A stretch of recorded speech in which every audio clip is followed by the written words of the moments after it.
we certainly have seen expulsions in the past, but not that many. And we should be clear that George Santos is not being convicted of anything.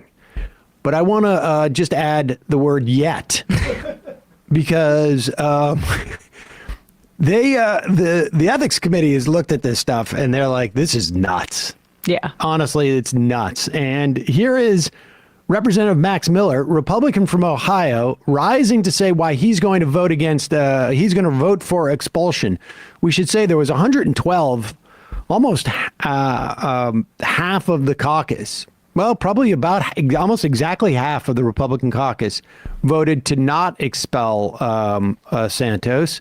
It would have been far more, we should just be clear on this. From a purely political standpoint, it would have been more advantageous for the Democrats not to expel him. Yeah. And allow him to, but it was very hard to justify not expelling him. They're gonna want to run on, you know, Trump's crookedness in 2024, and it doesn't look good if you're gonna say like, okay, let's keep George Santos, the most crooked member in Congress, in office for political reasons. So that's probably their calculation. Yeah, maybe. I mean, I think like they could have said we should wait until there is, you know, a conviction, but I don't. That's a weird precedent to set necessarily. But I don't know. It's a tough call. Nevertheless, here is Max Miller, Republican from Ohio, with his reasoning as to why George Santos should have been expelled. Thank you. Gentleman is recognized from Ohio. Thank you. I'll keep this very brief. I myself have been a victim of George Santos and as well as other members of Congress in terms of defrauding through public donations. I had received an ethics complaint from the FEC, which I had to spend tens of thousands to defend myself. You, sir, are a crook. I know I should direct my comments to the chair. I yield back. All right. Do we have his tweet? Let's put it up where he explains it a little bit more because he sort of raced through it there. But apparently he sent this letter out.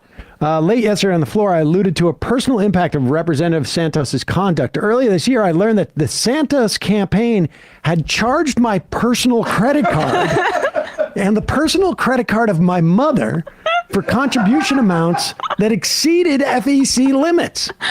Neither my mom nor I approved these charges or were aware of them. We have spent tens of thousands of dollars in legal fees in the resulting follow-up. I have seen a list of roughly 400 other people to whom the Santos campaign allegedly did this. I believe some other members of this conference might have had the same experience. No Democrat should have voted to expel this guy. Exactly. While I understand and respect the position of those who will vote against the expulsion resolution, my personal experience related to the allegations and the findings of the ethics committee compels me to vote for the resolution. Sounds like a skill issue. Yeah, since I alluded to this in Florida, what has happened to the Democrats? I believe you're entitled to further explanation of my position. I mean, it would have been pretty fun. Maybe we'll ask Ryan Grimm about this because he, you know, had all of the Democrats basically waited to allow the Republicans to vote first. In other words, just like, you know, you can swing back around for the second time, you get a second chance and see, and just simply said, well, listen, we learned our lesson with this whole House vote, the speaker thing. We should really let the Republicans control this since it's one of their own. Let's see how they're all going to vote, because this is a cake and eat it too situation for, you know, the New York Republican delegation. They all wanted him out. Oh, yeah. He was a massive liability. A massive liability. But Them should keep him in. Here is Santos rising in defense. And honestly, I wish, like, if there was a way to have, like, kept this going for the next week in the House, this would have been great. Gentleman's time has expired. Mr. Gentleman from New York, Mr. Santos is recognized. I'd like to move to have the gentleman from Ohio's words stricken from the record, please. Gentleman's request is not timely, but the chair will remind all members to direct their remarks to the chair and not to others. Gentleman's request is not timely, but I would remind members to direct their remarks to the chair. Gentleman is recognized. Mr. Speaker, hypocrisy, as I mentioned. My colleague wants to come up here, call me a crook. Same colleague who's accused of being a woman beater. Are we really going to ignore the facts that we all have passed and we all have the media coming out against us on a daily basis? Every last one of us has struggled with every little ounce of what happens within public service. I didn't come here. I can go and read about all my colleagues. I'm not going to stand here to smear them. I'm not going to stand here and use the time I have to say ill things about my colleagues. I refuse to stoop to that level. Well, the only thing I want to make clear Did is, he just call him a woman if beater? tomorrow when this vote is on the floor, it is in the conscience of all of my colleagues that they believe that this is the correct thing to do, so be it. Take the vote. I'm at peace. I have accepted that whether I get expelled or I don't, I have accepted that I cannot control that faith, Mr. Speaker. I have done the best I can to serve in this body and to deliver the best I can in my campaign promises to vote as a conservative voice in this body. I stand by that. And with that, I'd like to yield. It's so funny that he's like, I'm not going to stand here to smear you, but clearly, like, that was the only thing he was prepared to do, and then he had to fill the rest of the time. Exactly. Wait, are you still letting me talk? I thought you were going to stop me from talking after I said that he was a woman beater. Now, to be fair to George Santos, who is no longer a congressperson, I just want to be clear. It's not, this is not coming out of left field. Representative Max Miller has been accused of abusing his ex-girlfriend by his ex-girlfriend in a book. He, to be fair, also has filed a defamation suit against her. Very unlikely to prevail because there's no indication that she did this on with malice intent, even if it's not true. Although who knows? But he's a public figure, so you have a pretty high standard for what constitutes defamation in that sense. But just so you know, Santos could be right. Maybe Max Miller should also be expelled from the House. I mean, there's two ways to look at this hypocrisy. Right. One is that Max Miller should not be rising just because he had his credit card stuff stolen by Santos.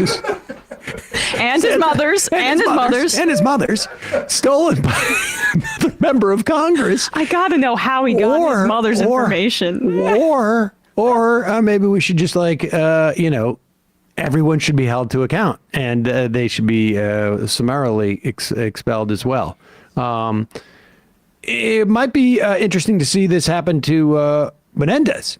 Now, I don't know if Menendez actually stole anything from his colleagues, but it might be worth looking into. Menendez and Santos meet each other and just steal each other's lives entirely. Exactly. Yes. Breaking news, it seems like Anthony DeVolder now running for Congress in New York 3. No, that's not actually the case. That was his alias, but I thought I'd get that. But I didn't realize that this was the first time this has happened in over 20 years that someone has been expelled. Yeah, I can't remember who the last one was, but I do recall it happening. Yeah, only the sixth House member in history to be removed by his colleagues.